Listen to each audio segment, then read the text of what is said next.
නිව්ටන්ගේ පුතේ දෙවන නියමය. නිව්ටන්ගේ දෙවන නියමය ගැන විස්තර කරන්න යද්දී මුලින්ම කියන්න ඕන නිව්ටන්ගේ දෙවන නියමයෙන් කතා කරන්නේ. දැන් පළවෙනි නියමයෙන් කතා කරුවේ වස්තුවක් මත බාහිර බලයක් ඇති කරේ නැත්තම් ඇති වෙලා තිබෙන්නේ නැත්තම් එයාගේ චලිත ස්වභාවය ගැනනේ.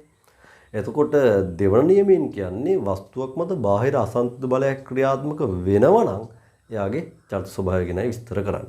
හරි. එතකොට ඔබට මේක තේරුම් ගන්න අපි හිතමු මෙන්න මේ වගේ මෝටර රථයක් t සමානයි 0 කියන තැනදී මෙයාට ප්‍රවේගයක් තිබ්බා u ඔන්න ඔය වෙලාවේදී මෙයා මත යොදනවා මම f කියලා බලයක්. ඉතින් ඔය f කියන බලය යටතේ මේ බලය යම් කාලයක් අපි හිතමුකෝ t සමානයි t කාලයක් පවත්වා ගත්තා කියලා. එහෙනම් කාලය t කාලයක් මේ බලය පවත්වාගෙන හිටියොත් හරි ඔය සීමාව ගැන හිතුවොත් මෙයාගේ ප්‍රවේගය u කියන අගය වෙනස් වෙන්න ඕන v දක්වා. ඒ කියන්නේ අතන මෙතන නම් චලිත දිශාවට බලය යොදලා තියෙන නිසා මේක වැඩි වෙන්න ඕන v දක්වා. මේ රථයේ ස්කන්ධය පුතේ අපි හිතමු m කියලා. එතකොට නිව්ටන් කියනවා නිව්ටන්ගේ දෙවන නියමයෙන් කියනවා මෙන්න මේ වස්තුව මත මෙහෙම බාහිර අසන්තුලිත බලයක් යෙදුවොත් මෙන්න මේ වස්තුවේ ගම්මිතාව වෙනස් වෙන්න පටන් ගන්නවා. ඒතකොට ගම්මිතාව කියන්නේ මොකද්ද කියලා මුලින්ම ඔබ මතක් කරගන්න ඕලෙල් පන්තියේදී ගම්මිතාව කියන්නේ වස්තුවක ස්කන්ධය ගුණ කිරීම ප්‍රවේගය. ස්කන්ධය වරක් ප්‍රවේගය කියන ගුණිතය ගම්මිතාව කියන්නේ. එතකොට මෙයා නිව්ටන් මහත්තයා කියන්නේ වස්තුවක් මත මෙහිම බාහිර අසන්තුලිත බලයක් පේනවා නම් ඒක වස්තුවක් හෝ පද්ධතියක් කියලා ගන්න පුළුවන්. බාහිර අසන්තුලිත බලයක් පේනවා නම් එයාගේ අනිවාර්යම පුතේ ගම්මිතාව වෙනස් වෙන්න ගන්න ඕනේ. ඒ කියන්නේ mv ගුණිතය නියත නැහැ වෙනස් වෙන්න පටන් ගන්නවා. එතකොට අපිට දැන් පේනවා පටන් ගද්දි mu කියලා තියෙන්නේ ගම්මිතාව. දැන් ගම්මිතාව එතකොට මෙයාගේ ස්කන්ධයේ වෙනසක් වෙන්නේ නැහැ නේ මේ ක්‍රියාකාරකම නිසා. ඒක m වරක් v දක්වා වෙනස් වෙලා. දැන් බහුල වශයෙන් වෙන්නේ වේගය වෙනස් වීමෙන් තමයි ගම්මිතාව වෙනස් වෙන්නේ. සමහර පද්ධති තියෙනවා සමහර ස්කන්ධ වෙනස් වෙලත් ගම්මිතාව වෙනස් වෙන අවස්ථාවක්. ඒවා අපි ඉදිරියේදී බලමු. එතකොට නිව්ටන්ගේ දෙවන නියමයෙන් කියනවා මෙන්න මෙයාගේ මේ ගම්මිතාව වෙනස් වීමේ ශීඝ්‍රතාවයට මෙයාට යොදපු එයා මත මේ යොදපු බාහිර අසන්තුලිත බලයේ විශාලත්වය අනුලෝමව සමානුපාතිකයි. ඒ කියන්නේ දැන් ඒතොර එයා කියනවා එනම් බාහිර අසන්තුලිත බලයක් යෙදුවොත් මෙයාගේ චලිතය මොකද වෙන්නේ ගම්මිතාව වෙනස් වෙනවා. පස්සේ අපිට ඉතින් කියන්න පුළුවන් ප්‍රවේගය වැඩිවීමක් හෝ අඩුවීමක් වෙනවා. ඒ කියන්නේ ත්වරණයක් හෝ මන්දනයක් ඇති වෙනවා. හරි. ඒතොරනේ ගම්මිතාව වෙනස් වීමක් මේ වෙලාවෙත් දකින්න පුළුවන් වෙන්නේ. එතකොට ඔබට ඒක හැබැයි වක්‍රාකාරව කියන කතාවක්. මෙයා කියන්නේ මුලින්ම ගම්මිතාව වෙනස් වෙනවා. හරි. එතකොට ගම්මිතාව වෙනස් වෙන්න අපිට කියන්න පුළුවන් ස්කන්ධේ නියතව පවතිනවා නම් ප්‍රවේගය වෙනස් වෙන්න ඕන. ඒ කියන්නේ ත්වරණයක් හෝ මන්දනයකට යන්න පුළුවන් කියලා කියන්න පුළුවන්. හරි. එතකොට එයා කියන්නේ මෙයා මත මේ යොදපු බලයේ විශාලත්වය පස්සේ මොකද කියන්නේ ගම්මිතාව වෙනස් වීමේ ශීඝ්‍රතාවට අනුලෝමව සමානුපාතිකයි කියලා කියනවා. හරි. එතකොට අපි මේක මෙයාගේ කතන්දරය අපි ඔප්පු කරලා බැලුවොත් නැත්නම් නිව්ටන්ගේ දෙවන නියමයෙන් ඔප්පු කරන්න පුළුවන් සම්බන්ධතාවය හෙවත් අපි කියනවා f = ma සමීකරණය ඔප්පු කරන හැටි පොඩ්ඩක් බැලුවොත් පුතාලට දැන් මෙයා කියන මේ තර්කයට අනුව පළවෙනි එකට මට කියන්න පුළුවන් මෙයාගේ ඒ කියන්නේ බලය මෙන්න මේ යොදන මොහොතේ ගම්මිතාව මම මේකට කියනවා ආරම්භක ගම්මිතාව. ආරම්භක ගම්මිතාව. ඔය වස්තුවේ. හරි. ඉතින් අපි ඒක සමානයි m වරක් u දිශාවක් තියෙනවා. මේක දෛශිකයක් හේතුව ස්කන්ධය අධිශයක්. එතකොට අනිවාර්යයෙන්ම මේ u කියන දෛශිකයේ දිශාවම තමයි. ඒ කියන්නේ ප්‍රවේගීය දිශාවම තමයි ගම්මිතාවට දිශාවක් විදිහට පවතින්නේ. හරි. එතකොට එහෙනම් මේ u කියන ප්‍රවේගී දිශාවට මේ වෙලාවේ ගම්මිතාව පවතිනවා. ඊට පස්සේ අපි ලියනවා t කාලයකට පසු t කාලයකට පසු ගම්මිතාව. හරි. අවසාන ගම්මිතාව කියලා කියන්න පුළුවන්. අපි නමුත් එහෙම හොඳ නැහැ. t කාලයකට පස්සේ පේන ගම්මිතාව mv. හරි. එතකොට මේ වෙද්දී කාලය ගිහිල්ලා තියෙනවා t කාලයක්. මේ වෙලාවේ කාලය සමානයි t. ගත වෙලා තියෙන කාලය. එතකොට මෙයාගේ ගම්මිතාව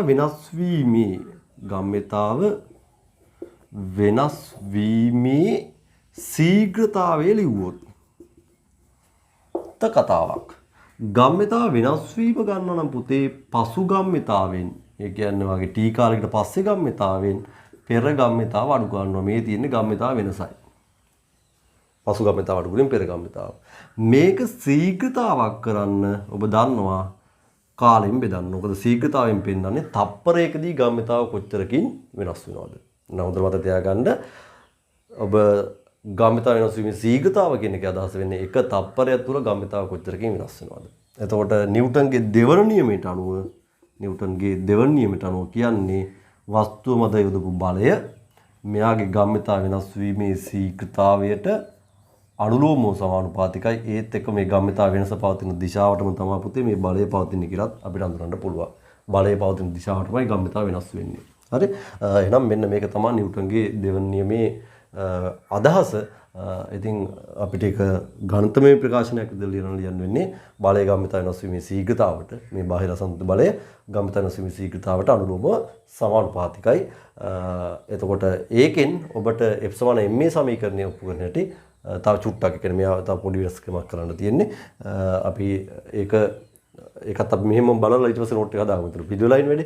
හරි. එතකොට මේක ඔබ තව පියවරක් විදිහට ලියනවා නම් F සමානයි. ඒ කියන්නේ ඔබ දන්නවා මේ සමානුපාතය සමීකරණයක් කරන්න ඉලක්කමකින් ගුණ කරන්න ඕන. මම හැමතිස්සෙම ඔබට ගන්නේ පොල් ගෙඩි ගානයි. පොල් ගොඩක් තියෙනවා. මෙතන ගෙඩි ගණන x. එතකොට මෙයාගේ වටිනාකම y. එතකොට අපි දන්නවා y අනුලෝමව සමානුපාතිකයි x. ඒ කියන්නේ ගෙඩි ගාන වැඩි වෙන්න ගොඩේ වටිනාකම වැඩි වෙනවා. ගෙඩි ගාන අඩු නම් ගොඩේ වටිනාකම අඩුයි.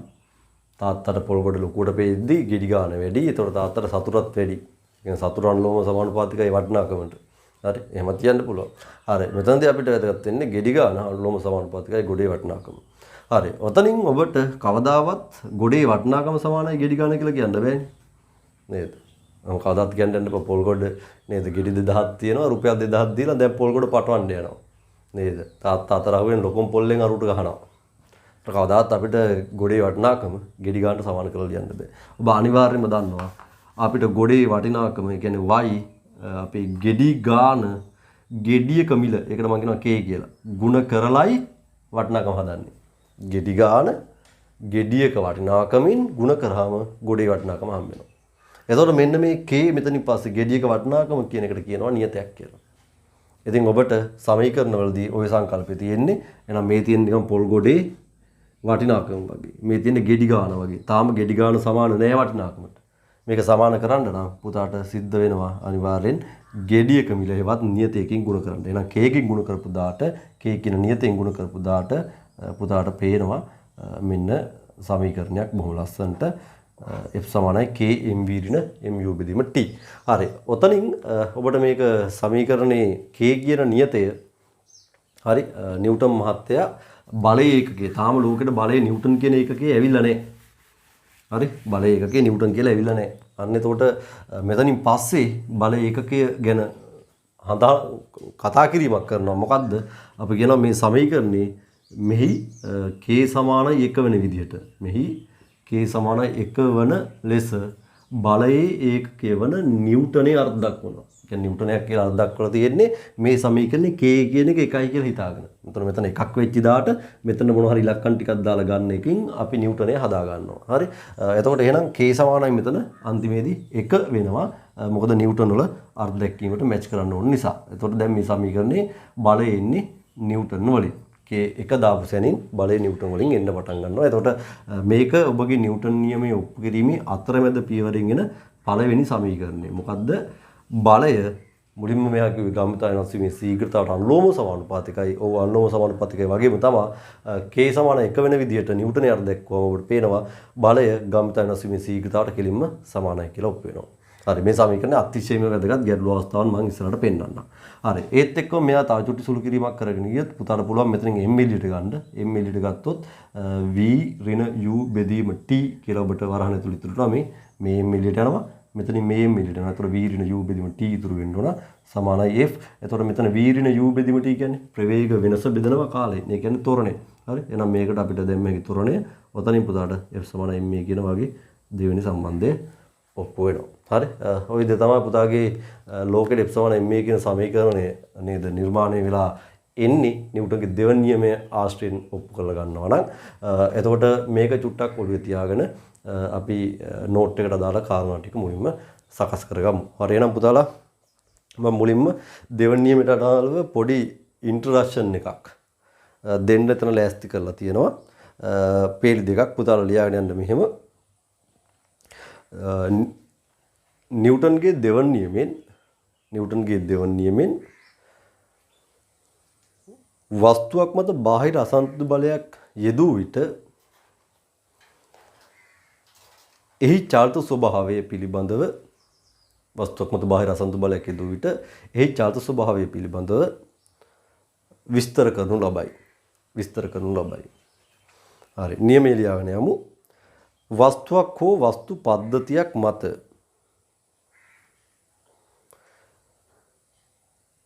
යොදන ලද බාහිර අසන්තුලිත බලය කියලා කමාවක් දාලා ලියන්න. එම වස්තුවේ හෝ වස්තු පද්ධතියේ ගම්‍යතාව පරිවර්තනය වීමේ ශීඝ්‍රතාවයට අනුලෝමව සමානුපාතික වන අතර බලයේ දිශාව ගම්‍යතාව පරිවර්තනය වන දිශාවටම පවතී. බලයේ දිශාව ගම්‍යතාව පරිවර්තනය වන දිශාවටම පවතී. හරි. එහෙනම් පුතාලට නිව්ටන්ගේ දෙවන නියමය ලියන අදහස පැහැදිලි. ඊට පස්සේ F = ma ඔප්පු කිරීම යටතේ පුතාලා ලියාගෙන යන්න මේ මාතෘකාව යටතේ පොඩි මේ පේලි තුන ආරම්භක ප්‍රවේගයේ u වූ ස්කන්ධය m වන මෝටර රථයක් මත t කාලයක් පුරා කැපිටල් F බාහිර අසන්තුලිත බලයක් යෙදූ විට එහි ප්‍රවේගය v දක්වා වෙනස් වන්නේ යයි සිතමු. හරි පුතාලා දැන් ඔය පෙන්වලා තියෙන පුතාලට රූපේ දීලා තියෙන්නේ ඒ රූපේ උඩ මේ දත්ත ටික සකස් කරගන්න. ඒක සකස් කරලා ඉවර නම් හරි අපි ලියමු වස්තුවේ ආරම්භක ගම්‍යතාව සමානයි m වරක් u. එතන ඉස්සරහා වරහන් ඇතුළේ ලියන්න ගම්‍යතාව දෛශිකයක් වන අතර එහි දිශාව ප්‍රවේගී දිශාවටම පවතී. ගම්‍යතාව දෛශිකයක් වන අතර එහි දිශාව ප්‍රවේගී දිශාවටම පවතී. හරි. ඊට පස්සේ ගන්න t කාලයකට පසු ගම්‍යතාව mv. ඊට පස්සේ පුතාට ලියන්න පුළුවන් ගම්‍යතාව වෙනස් වීමේ ශීඝ්‍රතාවය. ඉඩ ගැන හිතන්න එපා පුතාට ওই චුට්ට විතරයි ලියන්න තියෙන්නේ. ඒ නිසා ගම්‍යතාව වෙනස් වීමේ ශීඝ්‍රතාව හදන්න පුතාට ඕන තව මැදින් එකක් ගන්න ගම්‍යතාව වෙනස් වීම. ඒ නිසා ගම්‍යතාව වෙනස ගන්න ඕන m mu කියලා. ඊට පස්සේ ගන්න ගම්‍යතාව වෙනස් වීමේ ශීඝ්‍රතාවය. නැත්තම් මෙහෙම ගන්න. හරි ශීඝ්‍රතාවය ඔන්න t ගෙන් බෙදලා ගත්තා. දැන් ලියනවා නිව්ටන්ගේ දෙවන නියමයට අනුව පෙන්න ගන්න. එතකොට දිශාවත් එක්කම පෙන්න ගන්න. බලයේ දිශාවත් ඒ පැත්තට තියෙන්න ඕන. F අනුලෝමව සමානුපාතිකයි ගම්‍යතාව වෙනස් වීමේ ශීඝ්‍රතාවයට. එතනින් පුතා නියතයෙන් ගුණ කරලා මෙතන නවතින්න. හරි. ඔය ටික ලියලා ඉවර නම් පුතාලට දැන් යටින් ලියන්න පුළුවන් මෙහි k සමානයි 1 වන පරිදි බලය වන F හි ඒකකය නිව්ටන් ලෙස අර්ධදැක්වීමෙන්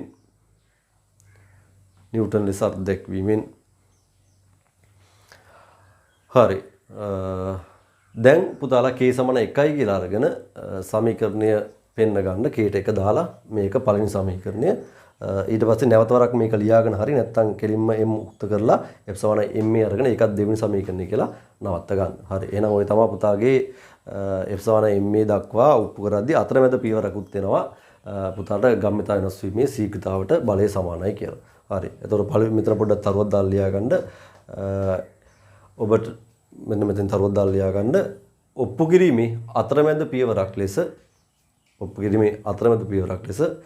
පළමු සමීකරණයට අනුව වස්තුවක් හෝ පද්ධතියක් මත ඇතිවන බාහිර අසන්තුලිත බලය එහි ගම්‍යතාව වෙනස් වීමේ ශීඝ්‍රතාවයට සමාන බව පෙනේ. හරි.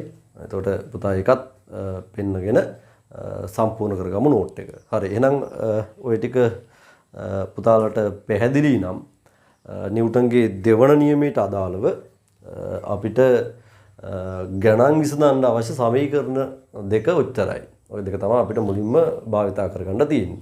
නමුත් මේකේ સિદ્ધාන්ත යම් තැනකට ගන්න ඕන නිසා මම තව පුංචි સિદ્ધාන්ත කොටසක් තියෙනවා. නිව්ටන්ගේ අර්ධදැක්වීම සහ උතන පොඩි ස්කන්ධය අපිට වර්ගීකරණය කරලා අවස්ථා දෙකකට අර්ථ දක්වන්න පුළුවන්. මේ සමානයෙන් මේ සමීකරණය ආවට පස්සේ අපි ඒවත් චුට්ටක් විස්තරාත්මකව සටහන් කරගෙන ඉස්සරහට යන්න බලමු.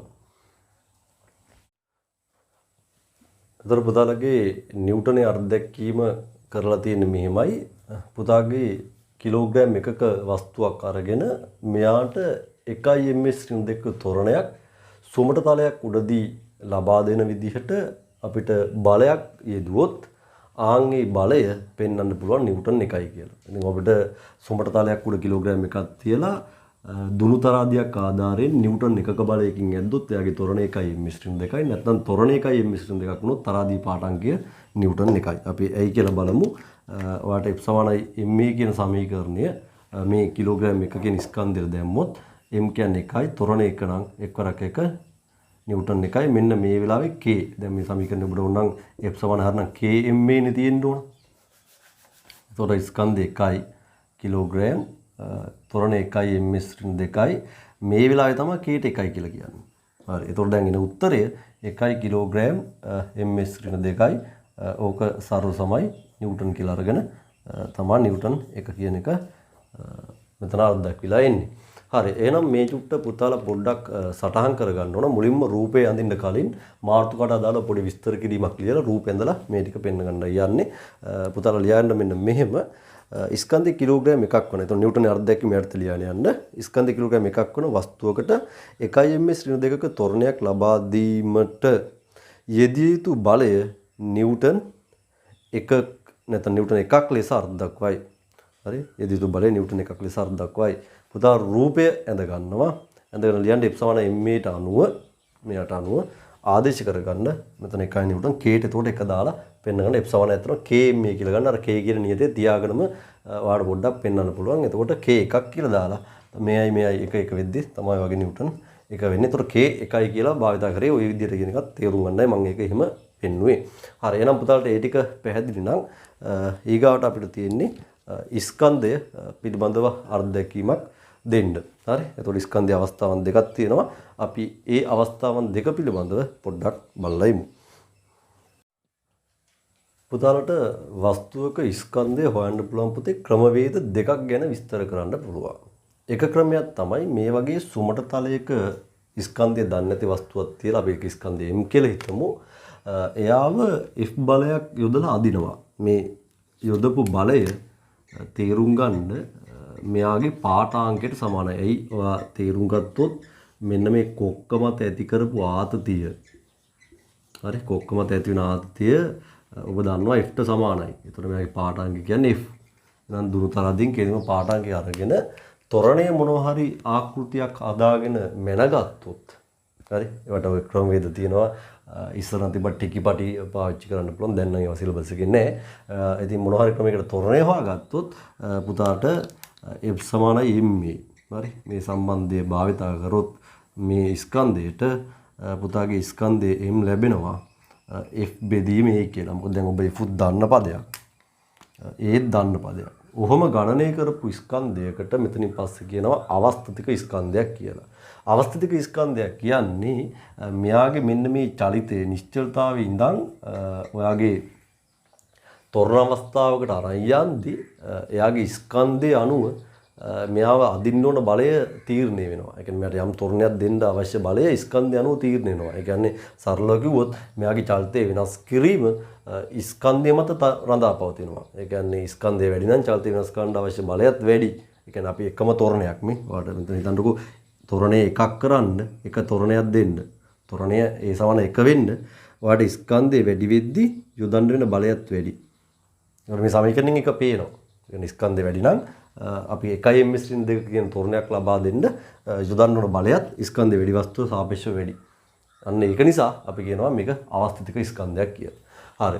එතකොට මෙතනදී දෙවෙනි එක ගුරුත්වජ ස්කන්ධය කියන්නේ ඔයා මේ වගේ දුනුතරාදියකින් මෙයා මේ ගුරුත්වයේ යටතේ එල්ලලා බර කිරනවා. ඒ කියන්නේ මෙයාගේ බර mg පුතා ඒ කියන්නේ මේ තන්තුවේ ආතතිය t කියලා ගත්තොත් ඒ t නේ මෙයාගේ පාඨාංක වෙන්නේ නේ. ඒතකොට මෙයාගේ පාඨාංකයෙන් ඔයා ගන්නවා t. ඒතර පාඨාංකය සමානයි. ඒතර mg.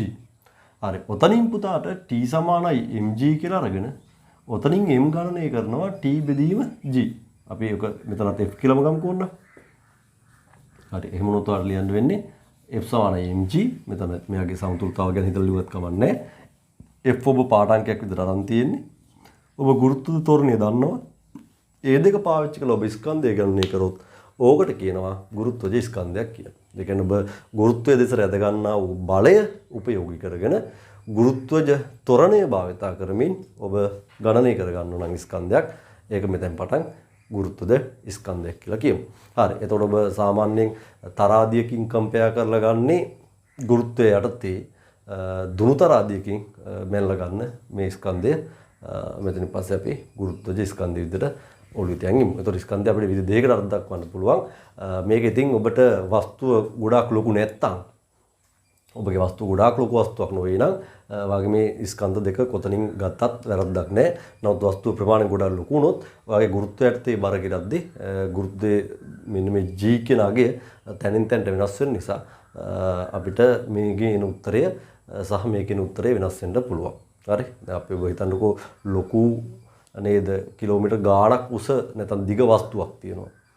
එතකොට අපි හිතමුකෝ පෘථිවියේ අරේ තරම් දිග වස්තුවක් තියෙනවා කියලා. එතකොට ඒ වස්තුව අපි පෘථිවිය තුල තියන් ඉල්ලලා බර කිරුවොත් එතනදී පෘථිවියට කිට්ටු කොටස් වලට එන බර පෘථිවියෙන් ඈතට යන කොටස් වල බරට සාපේක්ෂව පල්හැ බර වැඩි. එතකොට නමුත් ඒක මේ වගේ තිරස් තලයක තියලා ඇද්දොත් එතනදී වෙනම කතාවක්. එතනදී අර ස්කන්ධ කෙලිම මුළු පද්ධති ස්කන්ධ මේ වැඩිට බලපානවා. නමුත් මෙහෙම බර කිරලා ගන්න උත්තරේ දී වෙනස්කම් ඇති වෙනවා. ඒ කියන්නේ ගුරුත්ව ත්වරණය තැනින් තැනට ඒ වස්තු වෙනස් වෙන නිසා. හරි? ඒ කිව්වේ මෙන්න මේ වගේ එකක්. ඔබගේ පෘථුවිය ඔහොම තියෙනවා නම් පෘථුවිය දැන් පරිමාණයක් විදිහට පෙන්නුවොත් පෘථුවිය අරට සමාන දිගක් තියෙන එකක් අරගෙන ඔබ දුරු තරදින් දාලා කිරලා ගන්නවා. ප්‍රායෝගිකව කරන්න බෑ. හැබැයි ඒතකොට මෙන්න මේ පහළ කොටසේ බර පෘථුවියට කිට්ටු නිසා වැඩි. ඊට සමානම ඉහළ කොටස ගත්තොත් ඒ කොටසේ බර අඩු වෙනවා. ඒකේ ප්‍රතිඵලයක් විදිහට මේකෙන් පෙන්නන උත්තරවල කියන්නේ මේ උත්තරයට සාපේක්ෂව මේ උත්තරේ වෙනස් වෙන්න පටන් ගන්නවා. මේ අත්දැකීමට අනුව ගත්ත උත්තරේ. හරි? ඒකයි ඔබට ඔහම ස්කන්ධ දෙකක් විස්තර කරලා තියෙන්නේ. ඉතින් ඒකත් පොඩ්ඩක් ඔළුවේ තියාගෙන ඉන්න. මොකද කෙනෙක් මේක කම්පෙයාර් කරන්න කිව්වොත් ඔබට ප්‍රශ්නයක් විදියට ආවොත් ඔබට ඒක තේරුම් ගැනීම හැකියාව තියෙන්න ඕන. හරි මේක ගොඩක් ඔබට ගැඹුරට යන්න පුළුවන්. ඔයාගේ ගුරුත්ව ශේෂ්ඨ වලට යද්දී ඔබට පැහැදිලි වෙනවා. ඇයි මෙතන බරට වඩා මෙතන බර වෙනස් වෙන්නේ? g වෙනස් වෙන්න හේතු මොනවද? කියන්නේ ගුරුත්ව ත්වරණය වෙනස් වෙන්න අපි ගුරුත්ව ශේෂ්ඨ වලදී කියන්නේ ගුරුත්ව ශේෂ්ඨ තීව්‍රතාව කියලා. ඉතින් ආ වෙනස් වෙන්න හේතු සේරම ගුරුත්ව ශේෂ්ඨ පාඩම තුලදී ඔබට විස්තර කරනවා. ඒක තමයි ඔබ එච්චර හිතන්න යන්න ඕනේ. දැනට ඔබ තේරුම් ගන්න මේකේ යම් තැන්වලදී වෙනස් වෙන්න පුළුවන්. නමුත් වස්තුව කුඩා නම් මේ ඉලක්කම් දෙක කියන්නේ මෙහෙම ගන්න කරත් මෙහෙම ගන්න කරත් ස්කන්ධ දෙකේ වෙනසක් ගන්න බෑ. වස්තුව කුඩා නම් පමණක්. හරි වස්තුව සාපේක්ෂව පෘථුවියත් එක්ක කම්පෙයාර් කරද්දී ගොඩක් ලොකුනොත් තමයි ප්‍රශ්නයක් එන්නේ. හරි එහෙනම් ඒකත් චුට්ටක් පුතා ඔළුවේ තියාගෙන අපි ඔය ස්කන්ධ ගැන පොඩි විස්තර කිරීමක් කරගමු.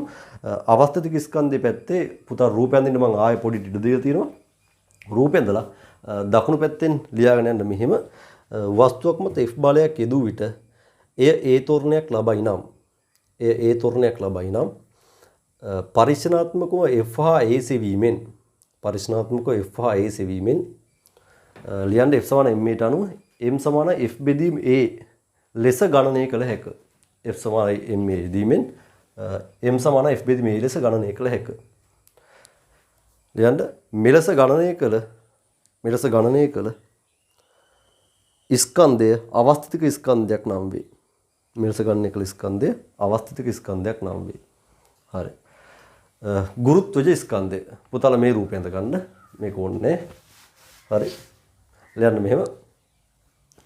ගුරුත්වය යටතේ නිව්ටන් තරාදියක් ආධාරයෙන් බර කිරා ගැනීමෙන් පසුව ගණනය කරන ලද ස්කන්ධය ගුරුත්වද ස්කන්ධය නම් වේ. හරි. දැන් පුතාලා ලියන්න F සමාන mg. එතකොට m සමානයි F බෙදීම g. හරි. ලියන්න ඉහත පරිදි ගණනය කළ ස්කන්ධය ගුරුත්වද ස්කන්ධයක් නම් වේ. හරි. රූපය අඳගත්තා. අර මම කිව්ව විස්තරය ලිව්වා.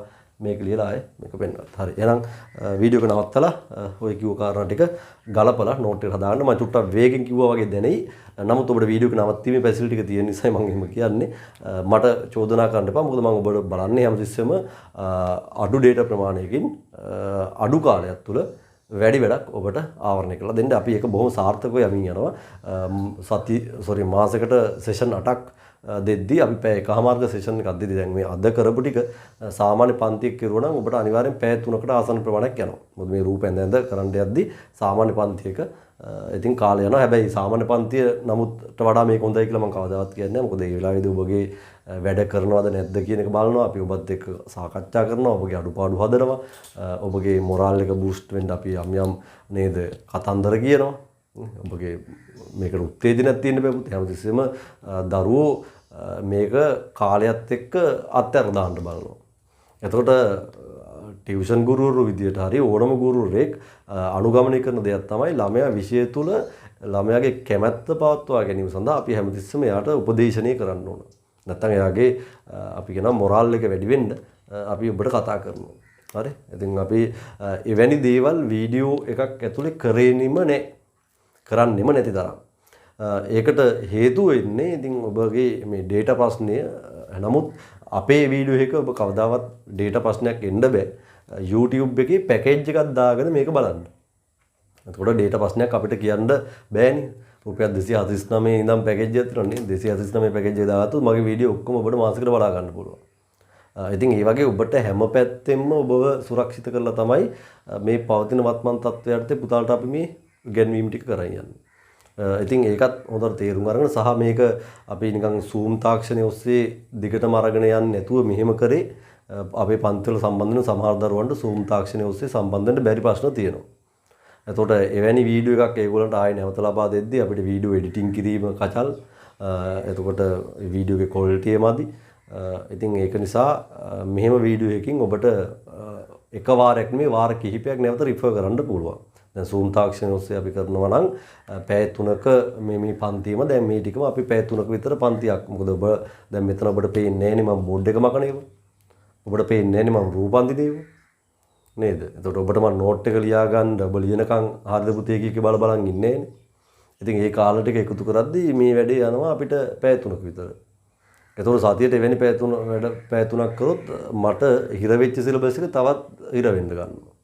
මොකද අපිට අර අතිරේක පන්ති ටිකත් හරියට කරගන්න බැරුව ගියානේ. ඒක නිසා තමයි අපි මේ ක්‍රමවේදය අනුගමනය කරේ. ඉතින් ඔබට පුළුවන් වීඩියෝ එක නැවත රිෆර් කරන්න. ඒකත් වටිනවනේ දැන්.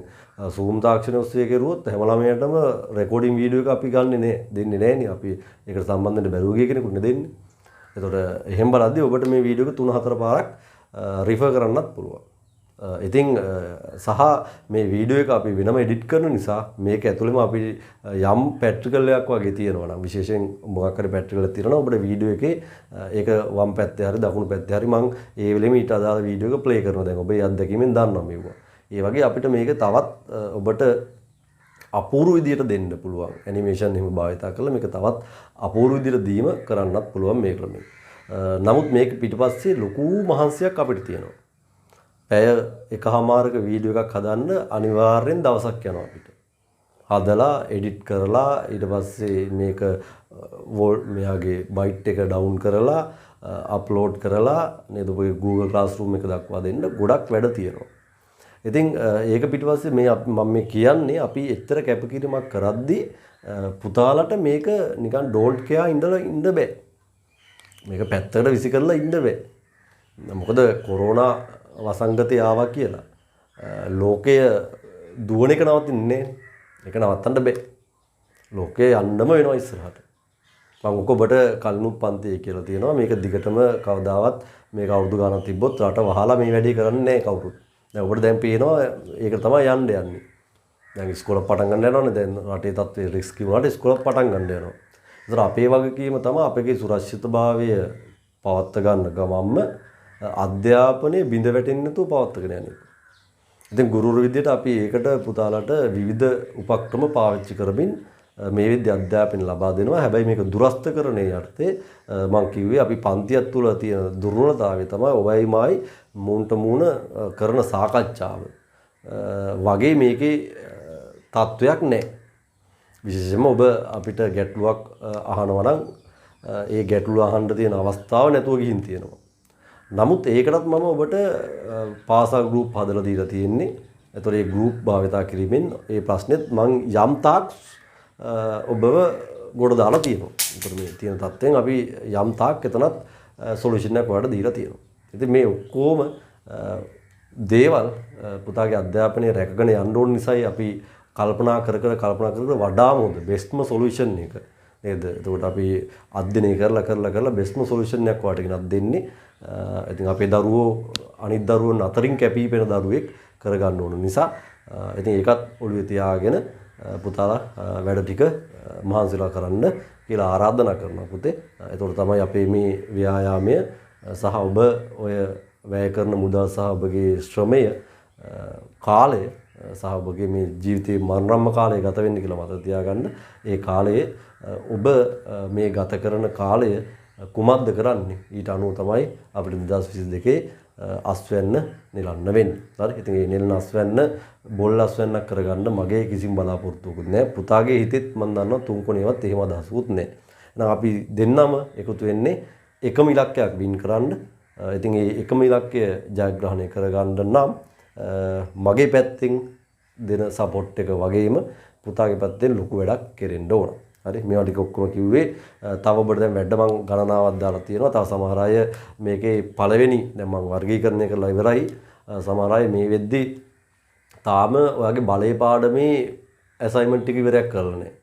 දැන් සමතුලිතතාව පාඩමේ ඇසයින්මන්ට් ටිකක් සබ්මිට් කරන්න මම කියලා තියෙන්නේ. ඉතින් ඒක තව කරලත් නැහැ.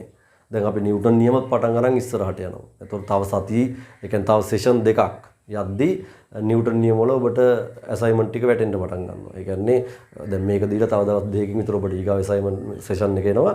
ඒ සෙෂන් එක එද්දී ඔබට ගණන් හදන්න පටන් ගන්න පුළුවන්. ඊගාව සෙෂන් එක වෙද්දී මම ගැටලුවක් අර කරපු ගමන් ඔබට දෙනවා වීක්ලි ඇසයින්මන්ට් ටික. ඉතින් වේගෙන් මේ වැඩේ යනවා කියලා මම මේ කියන්නේ. ඒකට පුතාලා අනුගත වෙලා වැඩේ කරන්න. හරි පුතේ, එහෙනම් අපි වැඩි කතා කරන්න බලාපොරොත්තු වෙන යම් දෙයක් කියන්න හිතුවේ පැත්තකට ගහලා ඉන්න ළමයි ටික ඇදලා ගන්න ඕන නිසා එහෙනම් මගේ පුතාලා සියලු දෙනාට ආරාධනා කරනවා නැවත වරක් දඩුබඩු ගසා දාලා ওই තියෙන කම්මැලි ගතියෙන් මිදලා අපි වැඩේ කරගෙන යමු. හරි පුතේ, එහෙනම් සියලු දෙනාට සුබ දවසක්.